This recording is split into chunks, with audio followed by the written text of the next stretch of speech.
Oi, gente! Como estamos? Como estamos? Como é que estão os estudos? Como é que estão as dúvidas?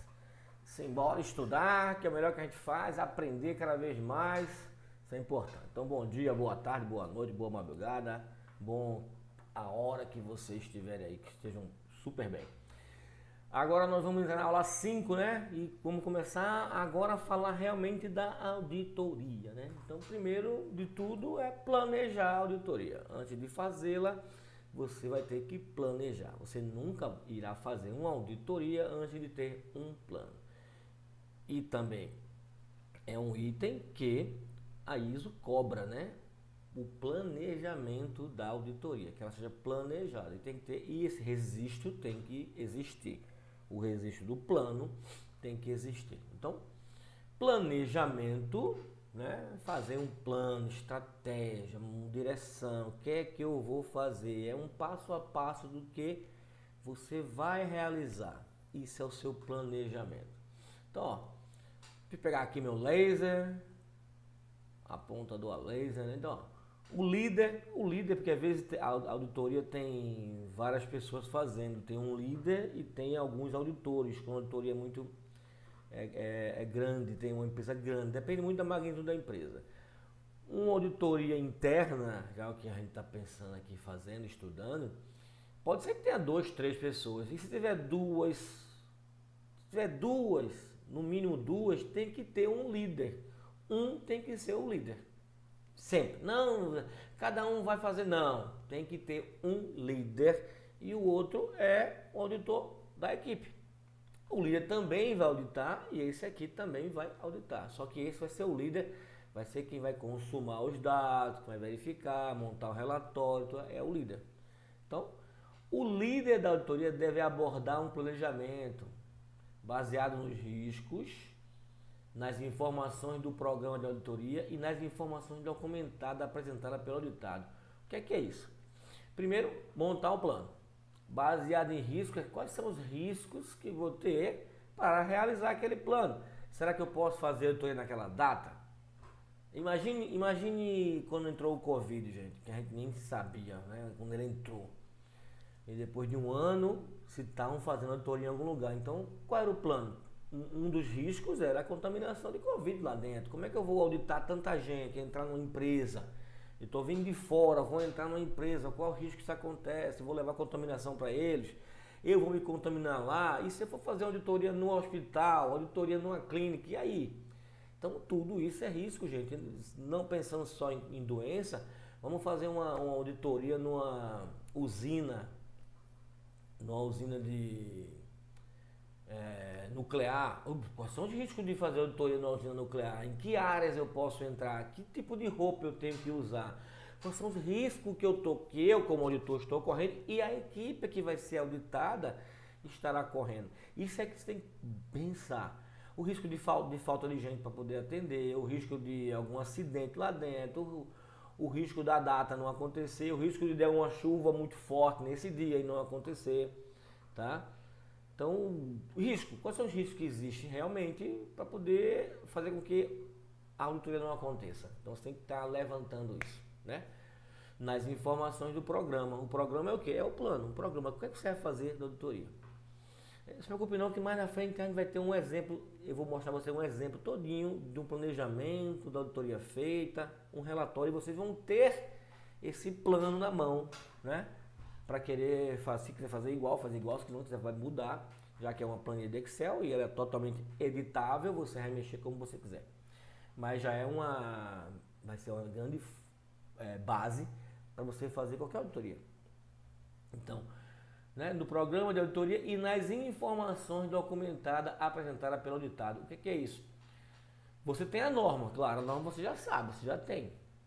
Só que pode ter outros documentos que o auditado tem, tipo alguns procedimentos. Você pode pedir os procedimentos que ele tem, que seriam informações documentadas, documentos, procedimentos, e auditar juntamente com eles. A norma mais os procedimentos.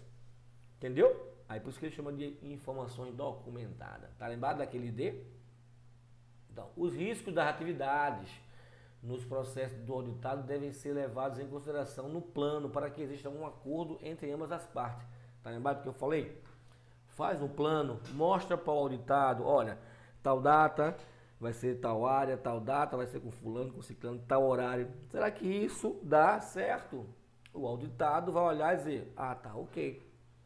Já acontece caso do auditado dizer, ó, a gente pode mudar esse horário aqui para tal horário, esse pessoal para tal horário cobrir. Tá, consegue. Principalmente quando tem algum plano que tem que ver algum turno lá no terceiro turno, no quinto turno, é de noite, é em outro lugar. Às vezes a empresa tem 2, 3 sites separados, tem que viajar para um lugar, viajar para outro. Todo esse plano, dependendo sempre da magnitude da empresa, gente, o plano tem que ser bem feito, entendeu? Os riscos têm que ser bem levantados. O plano deve facilitar o agendamento e a coordenação eficiente das atividades para alcançar os objetivos eficazmente. Claro, gente. Imagina você tem uma empresa que tem 3 sites em cidades diferentes, você tem que locomover, tem que ver as datas de avião, data de hotel, será que tem vaga em hotel, vaga em avião. Então, para depois não dar maior problema e não conseguir fazer a auditoria, ela não ser eficaz, tem que isso ser colocado no plano, tá, gente? Observar essa parte do plano. Facilitar o agendamento e a coordenação, tá? Horário, datas. Eu estou pegando muito nessa tecla porque de vez em quando acontecem coisas absurdas, tá? Ó, o plano deve ser detalhado suficientemente. Não é que vá detalhar até o sapato que o auditor vá, uma meia com o sapato e a roupa, isso não existe, mas o detalhe suficiente é que todo mundo consiga entender o que será feito, tá? Então, detalhe suficiente para refletir o escopo e a complexidade da auditoria e os riscos de não alcançar os objetivos da auditoria. Então, quais são os riscos? Qual é a complexidade? O que é que pode acarretar num problema na auditoria? O que é que a gente pode perder tempo e não conseguir executar toda a auditoria, né? Isso também tem que haver, dizendo no plano. Então, tá, isso com vocês que é o começo do planejamento. Então, ao planejar, devemos considerar o seguinte: critérios, objetivos e escopo da auditoria. Critério, qual é a norma que vai ser usada? Quais são os procedimentos que estão sendo usados? Qual é o critério que vai ser usado em termos de amostral, eu vou ver tudo, eu vou fazer auditoria online, remota, vou fazer auditoria presencial. E qual é o escopo da auditoria? Né, gente? Qual é o escopo? Às vezes a empresa ela fabrica várias linhas de produto, tá? E ela não está colocando a ISO em algumas linhas, é só na fabricação de tal coisa, mas ela faz o resto. Então, mas o escopo é só em cima daquilo. Na fabricação daquilo ali, ele tem um sistema adequado. O resto esquece, não vou ver o resto.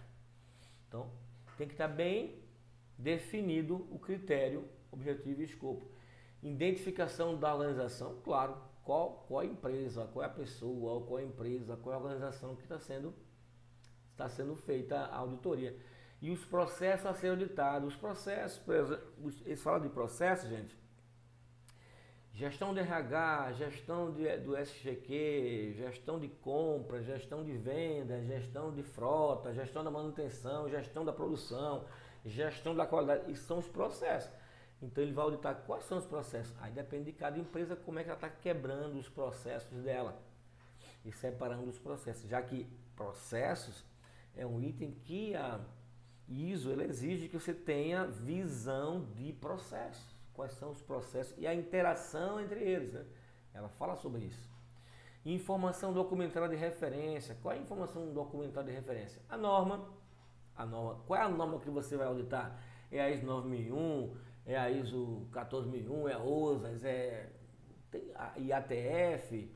Qual é a norma que você vai utilizar? E quais são os procedimentos que você pode ter também que vai ser do auditado, que vai lhe entregar para você auditar. Locais, físico ou virtual, datas, tempo e duração, tudo isso faz parte do teu planejamento. Você tem que estar levando em consideração tudo isso aqui também. Ó. Locais, às vezes é só virtual. A pessoa tem uma empresa que é virtual, então se a empresa é virtual, para que eu vou fazer uma auditoria presencial? Posso fazer auditoria remota. Quais são as datas? Qual é o tempo de duração de cada auditoria, da auditoria, né? Composição e competência da equipe, isso é importante. Que tamanho vai ser a equipe? E qual é a competência que eu preciso? Por exemplo, se eu for fazer uma auditoria numa empresa de alimentos, eu vou precisar de um técnico em alimentos, uma pessoa que conheça, um especialista, para poder me auxiliar, tá entendendo? Então eu vou ter que entender quando eu vou fazer uma auditoria em algum lugar, o que é que eu preciso? Será que eu preciso de um especialista ou não? Para compor a minha equipe. Técnica de amostragem apropriadas, qual é a amostragem que você vai fazer? Quais são as técnicas de amostragem que você vai usar? Que tipo de amostragem você vai querer? Risco para alcançar o objetivo, a gente vem falando há muito tempo sobre risco. Risco para o auditado, né? Às vezes, aí você vai ter que presenciar alguma execução de uma tarefa ou de um produto que ele está fazendo e ele pode causar um risco para ele fazer naquele momento, então tem que ter cuidado, tá? Confidencialidade de informações, como é que você está guardando tudo isso que você está pegando aqui comigo? O auditado vai querer saber, isso aí, tudo essa informação, como é que você está fazendo, tá? Papéis e responsabilidade dos auditores e dos membros da auditoria, cada membro. Se a auditoria é grande, né? Uma auditoria interna numa empresa com 2.000 funcionários, no mínimo tem uns 10 auditores ali, 7 auditores, 5 auditores. Então, cada um vai fazer o quê? Cada um vai ver o quê? Não vai cada um ver a mesma coisa. Você vai quebrar a norma e dar uma parte para cada um praticamente. Dividir aqui os processos, dividir para cada um, tentar cada um entender cada processo e ver o que acontece. E alguma parte da norma a um outro específico ver para abranger toda a norma. Oportunidade para melhorar a eficiência e eficácia da auditoria. Não, ao planejar você observa, principalmente de um plano para outro, o que aconteceu num plano anterior, o que eu posso mudar no plano posterior, e aí vai sucessivamente melhorando a eficiência da auditoria. Né, gente? Então, toda essa parte aqui, ó, vocês vão se ligar para poder montar o plano. Vai lá aqui no meu plano lá do Excel lá, tem todas as áreas específicas que chamam a atenção a tudo isso aí, onde você vai planejar, tá? Então, as etapas da auditoria, a gente chama de reunião de abertura, a auditoria, a execução e o fechamento. São as etapas, né? Antes da etapa do planejamento, que faz parte também da auditoria. Então tem o planejamento, reunião de abertura, execução e o fechamento. Então, o planejamento a gente viu agora há pouco, como é que a gente tem que fazer, pensar. E na reunião de abertura, o que é que você vai fazer na reunião de abertura? Vai abordar o quê? Saudar os participantes e fazer sua apresentação ou da sua equipe. Claro, você é sozinho, você se apresenta. E se tiver equipe, apresenta a equipe e sauda as pessoas, claro, é evidente, né, gente? Isso é óbvio. Apresentar a finalidade da auditoria, mostrar que você está indo, a equipe está indo ali para fazer uma auditoria, e a auditoria base é enxergar que a empresa está compatível com a norma ISO 9001, está atendendo a norma, tal, e falar ou qual é a norma que você está auditando. Solicitar permissão para auditar o setor, sempre que eu não for no setor solicitar permissão. Rapaz, gente, isso aqui é uma conversa de gente para gente, então é obrigado, é bom dia, posso entrar, com licença. Vamos usar o bom senso, a educação, tá lembrado da postura, educação, vamos usar o bom senso de falar com as pessoas. Então sempre solicitar permissão.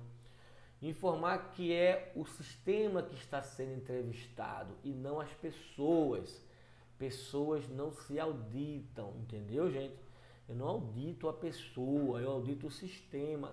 Claro que é uma pessoa que vai falar sobre o sistema, é uma pessoa que vai mostrar o sistema, é uma pessoa que vai lhe mostrar os registros, é uma pessoa que vai lhe mostrar os documentos, os procedimentos, mas você está vendo o sistema, tá? O sistema é que está sendo enxergado. Como havíamos falado antes, não se bota nome de pessoas nas não conformidades ou nas conformidades.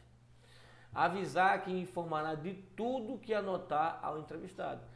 Porque tudo que ele anotou vai entrar no plano. Vai entrar no relatório final. Usar as palavras amigas do auditor. Como, o que, quem, quando, porquê, onde, mostre-me. Tá? Então, aqui você é o auditor. Como você faz isso? O que faz isso? Quem faz isso? Né? Esse quem faz isso, gente, não é para achar a pessoa.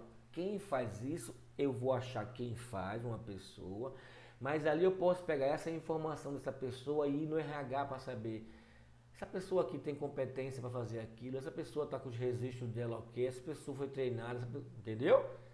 Aí eu consigo enxergar outra coisa, mas o nome de quem é só para eu conseguir andar mais nos processos, verificar se os processos estão de acordo e estão interagindo. Quando se fez isso, por que se faz assim, onde faz assim, mostre-me isso. Tudo isso é palavras de auditoria, tá? Usar as palavras mágicas do mundo, né? Como eu falei, por favor, muito obrigado, com licença, desculpa. Essas palavras são de educação do mundo, né?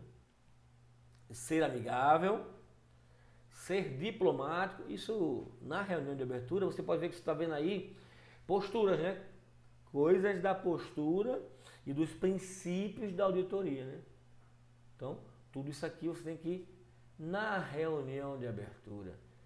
Falar, em resumo, saudar as pessoas, mostrar quem você é e a sua equipe, mostrar para que você veio, para que aquela equipe está ali, para auditar o sistema, mostrar que é o sistema que vai ser auditado, não as pessoas, pedir sempre permissão para auditar o setor, verificar e ver os documentos, usar sempre as palavras, por favor, obrigado, bom dia, boa tarde, né? No final, ser amigável, ser diplomático, né? Isso é a reunião de abertura. Depois que você abre, você vai partir para a execução. Desenvolver a auditoria conforme planejamento. Está lá, primeiro dia hoje, às 9 horas da manhã. 8 horas foi a reunião de abertura. 8h30, seguindo para a área tal, para auditar a produção, com fulano de tal. Pronto, você vai seguir todo aquele papapá que você anotou lá. Desenvolver a auditoria conforme planejamento, seguindo sempre os procedimentos relativos aos requisitos da norma aplicável. Lindo, né, gente? É lindo demais. Usar a lista de verificação, você pode ter uma lista de verificação. O seu próprio plano pode ser uma lista de verificação. Já fiz isso, já fui aqui, já verifiquei. Você pode ter uma lista à parte dos itens da norma que você pode. Verifiquei isso aqui, verifiquei isso e ficar lá que verificou. Né? Anotar toda a conformidade ou não conformidade que encontrar na lista de verificação. Tá? Então, ó, anotar toda a conformidade ou não conformidade. Tudo tem que ser anotado. Porque você vai mostrar como o sistema está bom e alguma coisa tem falha. Mas isso aí seria a execução. Né? Aí a execução é todo o teu plano, gente. Depois eu vou mostrar um plano na frente, você vai ver o plano como mais ou menos é feito. Então, a execução é executar o plano que você fez. Ir de área em área, falar com todas as pessoas, conversar, verificar os processos, verificar o sistema, verificar os procedimentos, verificar os documentos, os registros, solicitar registro, amostra, o que é que seja para verificar todo o que você disse no plano que você vai fazer. Quando você concluir, aí depende, vai ser um dia, vai ser 2 dias, 3 dias, 4 dias, depende do tamanho dessa auditoria. Pode ser 4 dias aí, com 4 auditores, 5 auditores correndo lá em 4 dias, junta tudo e faz a reunião de encerramento. Aí você, antes de reunião de encerramento, você vai ter um tempo para poder você elaborar o resumo lá, né, dos acontecimentos. Seria o relatório da auditoria. Você montar o relatório final da auditoria. Então, olha, reunir com os outros auditores para que cada membro da equipe relate as suas constatações individuais. Aqui já seria você reunido com os auditores, tá? Para montar o seu relatório. Avalia e analisa criticamente as constatações.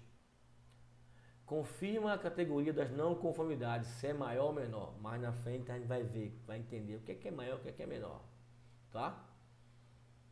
Apresenta os pontos de melhoria ou observações para todo mundo. Redigir o relatório final da auditoria conforme o procedimento aplicável. Tudo isso aqui, ó, foi visto com todos. Tudo isso aqui as pessoas estão vendo. Você está junto com somente aqui com os auditores, juntando tudo, redige o relatório final da auditoria conforme o procedimento aplicável, né? Acompanhar as ações corretivas propostas. Quer dizer, depois você redigiu o relatório final, que fechou tudo, que mostrou para todo mundo, né? Você vai, claro que se teve não conformidade, você vai acompanhar as ações corretivas propostas que teve na reunião de encerramento. Você só entrega o relatório final para o grupo, né? Depois que você fechar a reunião de encerramento com todo mundo. Os auditores, mais os auditados, né? Auditados ou quem quiser que for chamado para verificar lá e participar da reunião de encerramento. Aí quando você lançar o relatório final, você já entrega o relatório final com tudo que foi visto, todas as evidências, todos que estavam na reunião já discutiram, já viram que realmente era de não conformidade, realmente aquilo estava certo. Fechou o relatório, aí você entrega o relatório. E lá dentro vai estar a tua não conformidade, onde as pessoas, o sistema vai tratar para depois você acompanhar isso, se foi feito aquelas ações ou não foi feita, né? Aí tem auditorias posteriores, né? Então, gente, isso aqui seria a reunião de fechamento. Encerrou. Você só vai acompanhar agora as ações corretivas, tá, gente? Então, as etapas da auditoria: planejar, reunião de abertura, execução e a reunião de encerramento. Mas dentro disso aí tudo, acontece várias coisas, que a gente vai mostrar algumas coisas que acontecem aí dentro, mais aqui na frente. Por exemplo, vamos falar de evidência objetiva. Você vai, na execução, você vai procurar evidências objetivas para poder marcar o que está conforme e ou o que está não conforme. Então, ó, é geralmente sugerido que as evidências objetivas sejam verificáveis. Ó, evidências objetivas sejam verificáveis. Algo plausível que você consiga ver, mas nem sempre é possível, uma vez que muitas evidências serão na forma de respostas verbais às perguntas do auditor. Então, às vezes você vai perguntar e a pessoa vai dizer que não faz aquilo. Ó, não tem isso. Opa, então aqui é uma não conformidade porque não existe. Como é que eu vou verificar isso? Vou ter que falar com a pessoa de novo. Então não é palpável, foi alguém que falou aquilo ali. Mas alguém falou, aceitou que aquilo ali era não conformidade. Mas ele aceitou. E ele falou e aceitou. Mas fica difícil de você verificar depois. Que for pegar, cadê essa evidência? Não tem, foi ele que falou. Pô, mas será que ele falou isso mesmo? Aí ficou a palavra dele e a outra. Mas como você fechou no encerramento e falou para todos e todos aceitaram, então ele está fechado. Ali foi um aceito. Então, a menos que você tenha outras evidências que o faça duvidar das respostas verbais, você deve considerá-las como verdadeiras. Se você tiver alguma evidência que você pode duvidar da resposta verbal. Ah, mas eu tenho aqui o registro. Você está falando que não faz, mas aqui faz. Olha aqui. Aí você pensa, ele não está tendo conhecimento. Mas para isso está tendo. Tá? Então, a evidência objetiva tem que ter.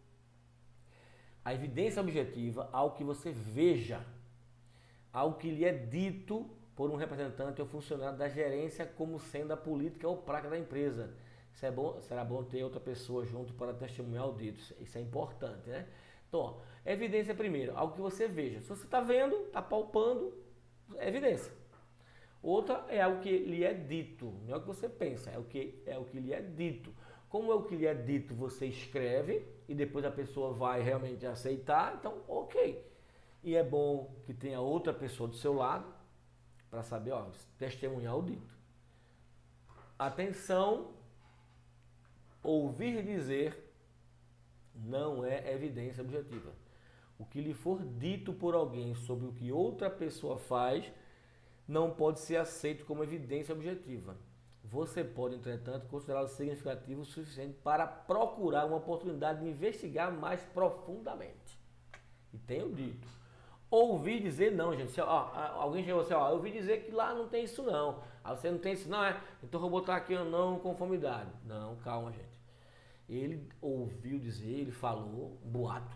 Até então isso é uma inferência. Tá entendendo da inferência lá, que vocês fizeram aquele teste de inferência e fato. Então isso é inferência. Então se isso é inferência, o que eu vou fazer? Ele me deu um caminho, eu vou até lá verificar se realmente aquilo que ele está falando é uma verdade. Se é um fato ou se realmente é uma inverdade. E deixa de ser uma inferência, porque eu fui verificar realmente, eu fui estudar. Então cuidado com esse ouvir dizer. Então tem que ser visto por você ou tem que ser dito para uma pessoa para você. E se for bom, que tenha uma testemunha. Mas ouvir dizer não. Ouvir dizer é um caminho para você aprofundar-se. Aí você trata a evidência objetiva. Então, gente, evidência objetiva e o que é não conformidade? A partir de evidência objetiva você pode criar não conformidade. A falta de atendimento a qualquer dos requisitos identificados é chamada não conformidade, de acordo com a norma ISO 9001. Então, se eu não atendo um requisito identificado lá na norma, eu tenho uma não conformidade. É simples assim, gente.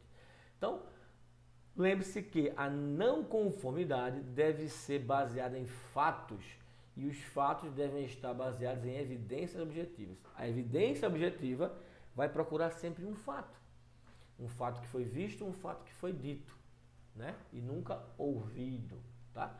Então, não conformidade é o que? É o que vai em desencontro à norma, o que não está de acordo com algum requisito da norma, tá? Então, é importante assegurar-se que você encontrou os fatos certos. Então, ouvir dizer, eu acho, pode ser, eu vi ali, não. Vai procurar, vai atrás para você encontrar, tá? Então, isso seria não conformidade. Então, gente, da não conformidade, como a gente falou antes, tem a não conformidade maior. O que é uma não conformidade maior? Quando um requisito inteiro da norma não foi atendido. Ah, tá. Um inteiro, porque eu tenho requisito 7, tenho 5, tenho 8. Se eu não for atendido 8 por inteiro, aí eu vou ter uma não conformidade. Dependendo do requisito, tem requisito que é maior, né? Então, quando o problema está relacionado a algo mais grave, em geral são erros sistêmicos do sistema. Você fez uma auditoria e encontrou um erro. Em outra você encontrou o mesmo erro, em outra é o mesmo erro. Opa! Aí você faz aqui, é uma coisa sistêmica, aí você pode dar uma não conformidade maior, tá? Tem um exemplo aqui, a não existência de um método de verificação, análise e registro de equipamento de monitoramento e medição, não tem método de verificação, análise e registro de equipamento de monitoramento e medição, é como se fosse calibração, algum registro, não existe isso. É um item da norma, tem que ter. Todos os equipamentos de monitoramento e medição não possuem identificação de seu estado de verificação e registro mantidos. Você tem o controle lá, a tua planilha, mas todos os equipamentos estão sem a etiqueta. Então vai ter uma não conformidade maior. Ausência da política de qualidade dos processos. Ausência, não tem política de qualidade nos processos. Isso também pode ser uma maior, porque é um item que é exigido que você está falhando no item por completo. Aí você joga uma maior. Então, ou você falha no item por completo, ou você vem falhando em alguma coisa várias vezes. É reincidente várias vezes. Aí isso pode acontecer uma maior. E tem a menor. A menor é uma falha do controle de um requisito estabelecido. Você tem um requisito que colocou lá, mas falhou. Algum registro do requisito não foi feito. Eles são feitos, mas teve um ou outro que não foi feito. Ela indica o não cumprimento de um processo específico. É uma coisa bem específica. Não é um item da norma, é um processo específico que não foi feito. Trata-se de falhas pontuais, ou seja, erros mais específicos. Tipo assim, você tem o sistema de controle de instrumentos, tá tudo lá, calibrado, mas você dentro da indústria que não vai lá encontrou 2 instrumentos sem calibração. Mas tem 500 instrumentos calibrados. E tem 2 que está descalibrado. E aí? É uma não conformidade menor. Porque você vê que tem 500 instrumentos calibrados. Esses 2, de alguma maneira, foram esquecidos. De alguma maneira, foi uma falha. Então, uma não conformidade menor vai ser tratada essa falha para poder não aparecer mais instrumentos nenhum no sistema e no processo que estejam descalibrados. Entendeu? Isso é uma menor. Exemplo aqui, um único equipamento de monitoramento e medição que não está com a identificação. É o exemplo que eu dei. Ou então não se tem documentação sobre o estado de calibração do equipamento. Registro de competência de um determinado colaborador não estão arquivados. Pronto. Algum registro lá de treinamento ou de competência de um colaborador que você pediu lá, não tem. Você viu que você pegou 5 colaboradores, todos estavam ok. Quando pegou o 6º, esse aqui estava faltando um registro de competência dele. Um registro de treinamento ou algum, por exemplo, lá no documento pedia que ele tinha que ter um curso de engenharia. E cadê o documento? Tava faltando o diploma dele, tava faltando, não tinha nenhum registro que comprovasse que ele era engenheiro lá. Então era uma não conformidade, porque para isso você tem que ter o registro da competência dos colaboradores, ok? Então isso é que é maior e o que é menor, gente. Agora, quando você detecta uma não conformidade, como é que você declara? É a declaração da não conformidade. Como é que você vai declarar lá, né? Então, gente, existem maneiras de reduzir as chances de apresentar uma não conformidade incorreta. Cuidado, às vezes as pessoas esquecem de colocar certas coisas. Então, vamos atentar às maneiras para você não colocar a não conformidade, descrevê-la incorretamente. Então, sempre apresentar a evidência ao representante da gerência para obter sua concordância e basear sua declaração de não conformidade. Sempre, gente. Não, mas alguma vez não. Sempre, gente. A palavra é sempre. Sempre pega a evidência e mostra ao representante lá desse processo e diz, ó, e fala com ele, isso aqui, ele vai entender, não, realmente está errado, realmente está faltando uma falha, vamos corrigir, pronto. Ele entendeu. Isso é que você tem que pegar. Porque já vai ficar mais fácil você descrever a não conformidade, porque a pessoa já entendeu que o processo dele está não conforme. Ou então você pegar a conformidade e mostrar, poxa, muito bom, isso aqui está muito interessante. Ó, vocês fazem desse jeito, que coisa boa. Também, gente, isso é muito bom, você elogia o sistema, ó, isso aqui está muito bom, pô, isso aqui está muito legal, tá? Isso acontece muito, auditores, façam isso quando você for auditar. E aí você mostra para ele, ah, tá, a gente faz assim mesmo. Rapaz, isso aqui tá ótimo. E aí ele já entendeu que está conforme. Claro que para entender que está conforme é mais fácil, né? Para entender que está conforme. Para entender que está não conforme, aí vem as picuinhas, vem o rasga-seda, vem aquele negócio, aquela agonia, chororô, gritaria, e ai, mas vocês já sabem dos comportamentos que vocês têm que ter, vocês já sabem das premissas que tem que ter lá, os princípios, a postura, e vocês vão conseguir sair de fininho e melhorar o processo desse auditado. Então, gente, primeira ideia aqui é sempre mostrar a evidência da não conformidade para o auditado. Declare verbalmente a existência da não conformidade para o representante da gerência. O gerente concordando ou não, você deve manter a declaração da não conformidade, entendeu? Eu, como sou consultor de algumas empresas, o órgão externo vai fazer auditoria nessas empresas e eu estou nessa só que eles vão auditar os setores. Só que eu estou como líder deles. Quem está auditando está me auditando também, como você, mas só que eu não posso estar falando por eles, pela empresa. Mas cada um vai falando, dizendo que é muito bom, muita coisa boa. Acontece não conformidade. Quando acontece não conformidade, o auditor fala para mim, Luiz, ó, é como se eu fosse o gerente deles. Ó, foi encontrado isso, assim, você concorda com isso? Eu concordo, tá certo, isso aí é realmente ou não conformidade. E eles vão trabalhar a gente vai trabalhar aqui para melhorar esse sistema. Para melhorar o sistema, tá? Então isso acontece. Ele vai falar para mim, como se eu sou consultor, eu gerencio o SGQ da empresa. Tá? Mas sempre manter. Por isso que ele fala aqui, declare verbalmente a existência da não conformidade para o representante da gerência. Ou é o consultor, ou é o próprio gerente lá da qualidade, gerente da engenharia, quem quer que seja. Tecnicamente é sempre o gerente da qualidade ou um gerente do SGQ.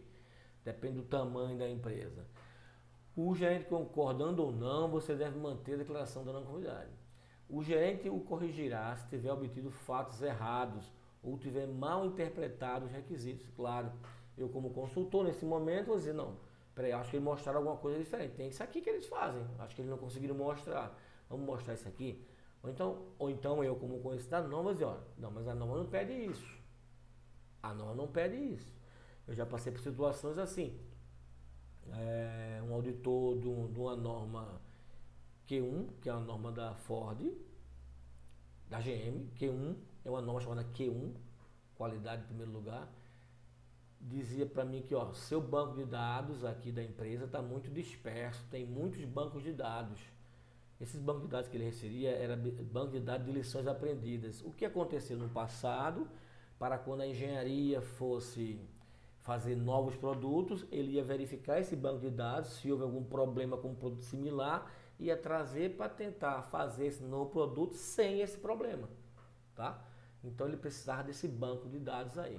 Mas ele dizia que meu banco de dados era muito pulverizado. Tinha banco de dados lá na engenharia, tinha informação na engenharia, tinha informação na qualidade, tinha informação no PCP. Claro que informação de prazo, produtividade desse negócio era o PCP que tinha. A informação de qualidade, que era reclamações de cliente, sucata, essa parte de retrabalho, todos esses problemas que existiam no produto, quem tinha era a qualidade. Informação de processo, quem tinha era engenharia. Mas ele dizia que estava muito pulverizado o banco de dados. Eu falei, gente, mas na norma de vocês, ele pede para a gente ter banco de dados, de lições aprendidas. Mas ele não fala que tem que ser um só, tem que ser dois, tem que ser eletrônico, tem que ser no computador, ele não fala. E realmente a gente abriu a norma e mostrou para ele. Só tem que ter banco de dados, lições aprendidas, e tem que ter o registro que alguém observou isso. Opa, aí quando ele vai no documento da engenharia, está lá. Checar banco de dados, de tal lugar, tem um cheque, tem um flag. Então o cara checa. Então o cara checa e traz alguma coisa para dentro do processo que ele está fazendo novo para ver se ele resolve. Se não tiver nada de problema nenhum, ele segue com a engenharia dele. Mas ele estava ligado em querer que eu fizesse um banco de dados único. Não dava, ia ser caro, custoso e sem eficácia. Mas aí você tem que entender da norma. Quando você entende da norma, você vai conseguir discutir com o auditado. Tá, gente? Então declare verbalmente. Sempre fale para o gerente, o que está assumindo o SGQ, que ali houve uma não conformidade. Tá?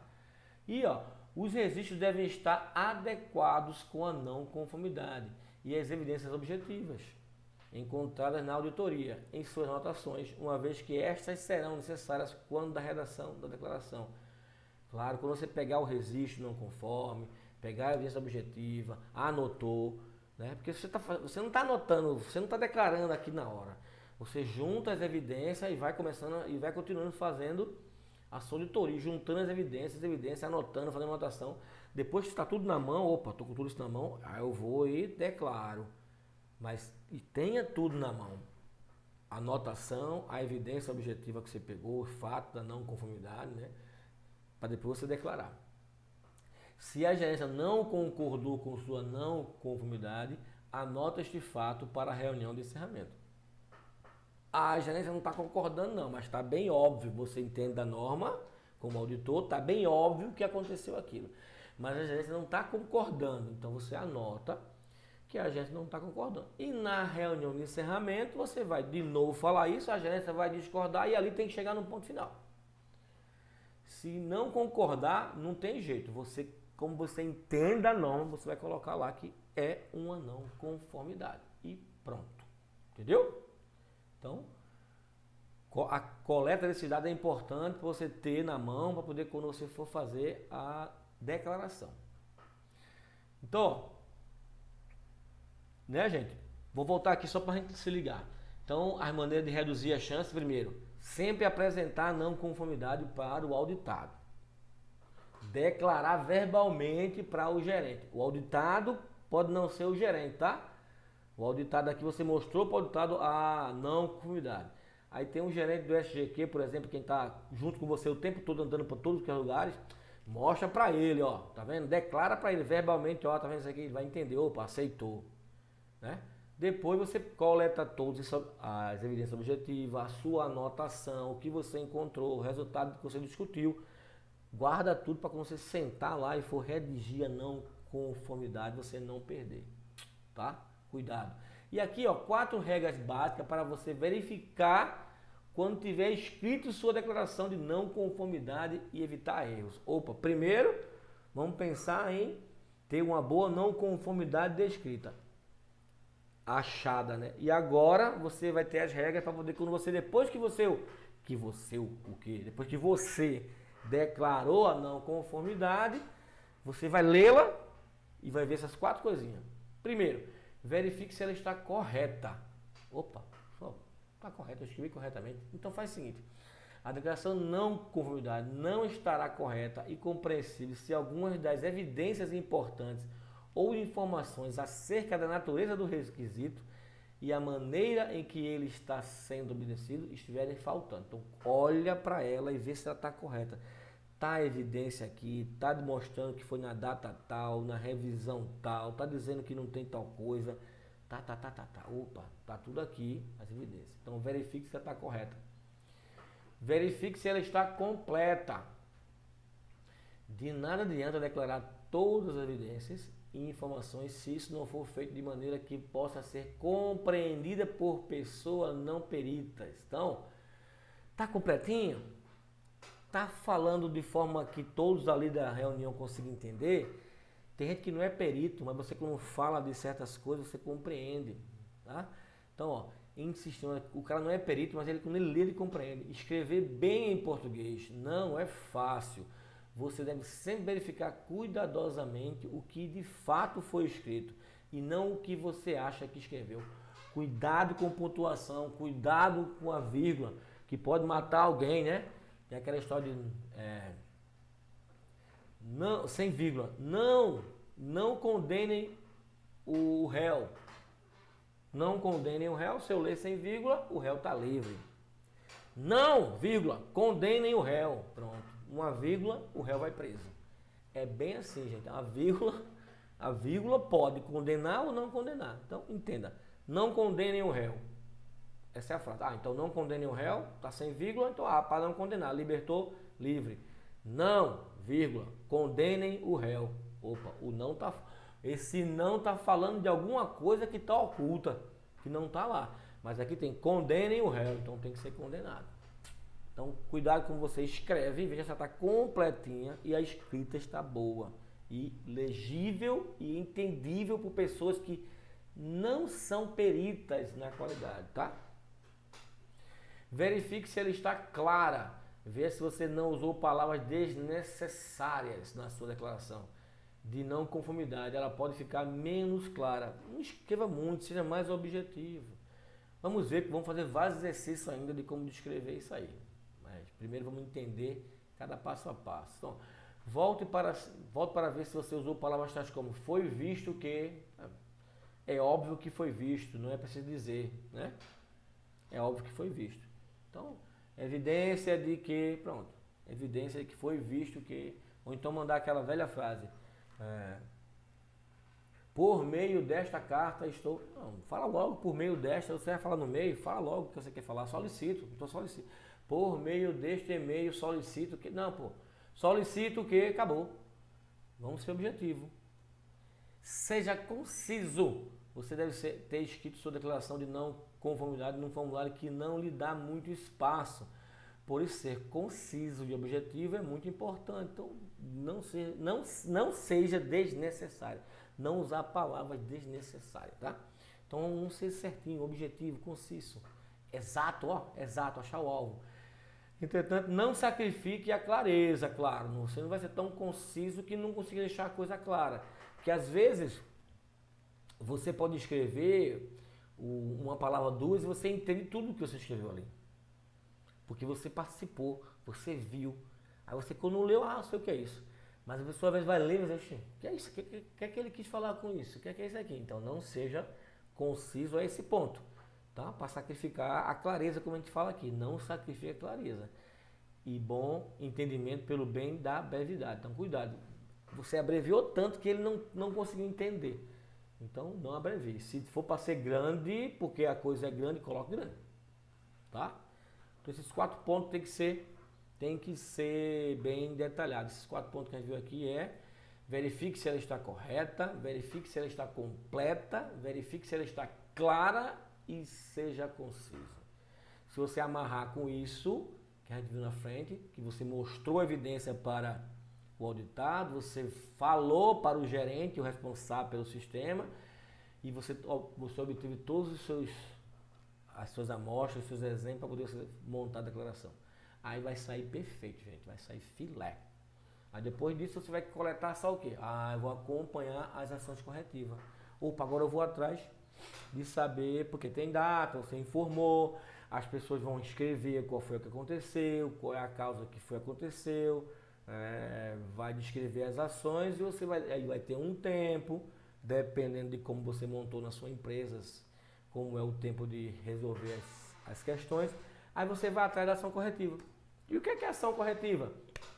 A gente divide a ação corretiva em duas, né? Ação imediata e ação corretiva, tá? Então, a ação imediata, gente, é ação de correção ou ação de contenção. A gente chama de correção ou contenção. É aquilo que você vai fazer imediatamente para resolver aquele problema pontual. Por exemplo, um instrumento que eu peguei está descalibrado. O que eu tenho que fazer? Calibrar o instrumento. Então a ação imediata é calibrar o instrumento de código tal. Aí você vai calibrar. Isso é hoje ou amanhã, mas você vai calibrar. Essa é a ação imediata. Recolher o instrumento da produção, por exemplo. Você foi na produção e viu que a pessoa estava usando um instrumento que estava sem a etiqueta. Então, a ação imediata, recolher o instrumento da produção e calibrar no laboratório. Pronto, recolheu já o instrumento e vai calibrar. Então, essa é a ação imediata. Então, quando a gente fala de ação imediata, a gente fala de selecionar, retrabalhar, reparar, sucatear e refazer, deletar. Deletar algum arquivo, algum sistema que está lá no teu software, aí você vai e deleta. Algum desenho, algum projeto, alguma coisa, algum registro, algum procedimento anterior que está lá no seu sistema, você deleta, né? A gente não vai rasgar, a gente deleta. Então, foi encontrado lá, dentro do lote lá, uma peça não conforme. Opa, o que eu vou fazer? Vou selecionar todo o lote, depois que eu selecionar, eu vou reparar o que eu selecionei, porque tem reparação. Ou então não, essa seleção não tem reparação. Então vou selecionar e vou sucatear depois. Tudo que eu achei não conforme vai virar sucata. Então isso é ação imediata. Atenção! Essas ações normalmente resolvem momentaneamente a não conformidade detectada, mas não impede que a falha volte a acontecer, pois foi tratada apenas o efeito do problema e não a causa. Entendeu, gente? Voltando aqui, por exemplo, do instrumento que você pegou lá na produção descalibrado. Você, quando coletou o instrumento e calibrou o instrumento, você resolveu o problema do instrumento. Mas você não resolveu o problema de por que ele está ali descalibrado. Você tem que pensar agora. Por que ele chegou lá descalibrado? Porque se você calibra o instrumento e volta para a produção e entrega lá, mas você não resolveu o porquê dele estar lá. Então vai acontecer de novo ali ou em outro lugar. Porque a causa de que esse instrumento chegou até ali descalibrado, você não conseguiu resolver. Então a ação imediata ela não consegue resolver isso. Mas tem que ter ação imediata dentro da tua ação corretiva lá, tem que ter. Você tem que fazer ação. É como um incêndio, gente. Tá pegando fogo em casa, o que você faz? Apaga o fogo, joga água, apaga, chama bombeiro, faz tudo isso. Depois que apagou o fogo, vai vir essa pergunta de por que aconteceu o fogo. Mas você já resolveu o problema do fogo. Você apagou o incêndio. Agora, por que aconteceu? Fiação que estava descalibrada, fiação que estava antiga, né? Estava usando muito aquele Benjamin que se usa, né? Falam Benjamin no sul, aqui fala T, usando um monte daqueles T, deu um curto-circuito. Um aparelho que estava com um problema, que deu um problema que apagou fogo. Aí você vai tomar alguma ação para que isso não aconteça mais. Que é a ação corretiva. Eu vou corrigir o meu sistema. Tá? Então o pensamento aqui da ação corretiva é corrigir o sistema. Ação tomada após a identificação da causa raiz e tem o objetivo de eliminar a causa de uma não conformidade, evitando a sua repetição.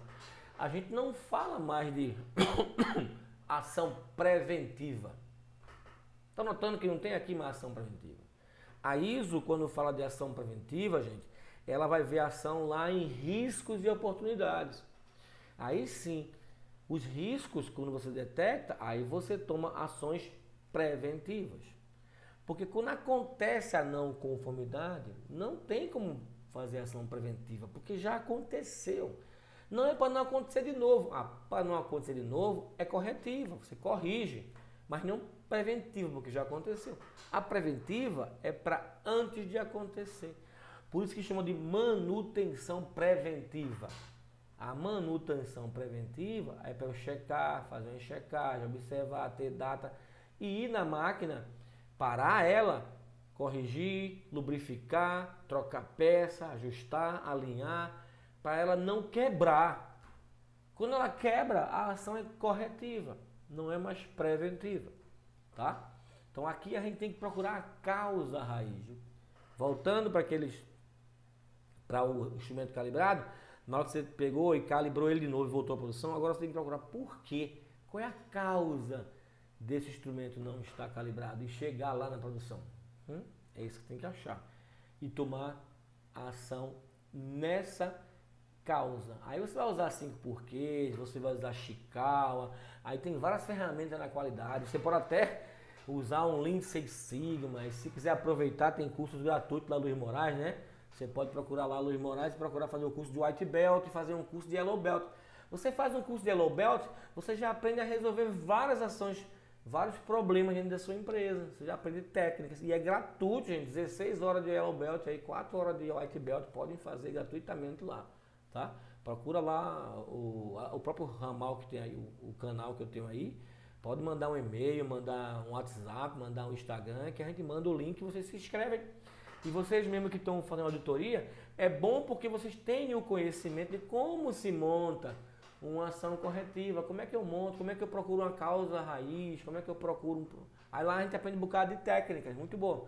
Se quiser podem lá fazer, o curso é gratuito, de grátis, de free, de tudo, tá? Corram lá. E aprendam, vocês como auditores têm que aprender muita coisa. A gente como auditor, a gente tem que saber muita coisa, para a gente não ser passado para trás.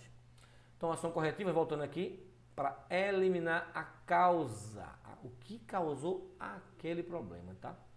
Evitando a sua repetição.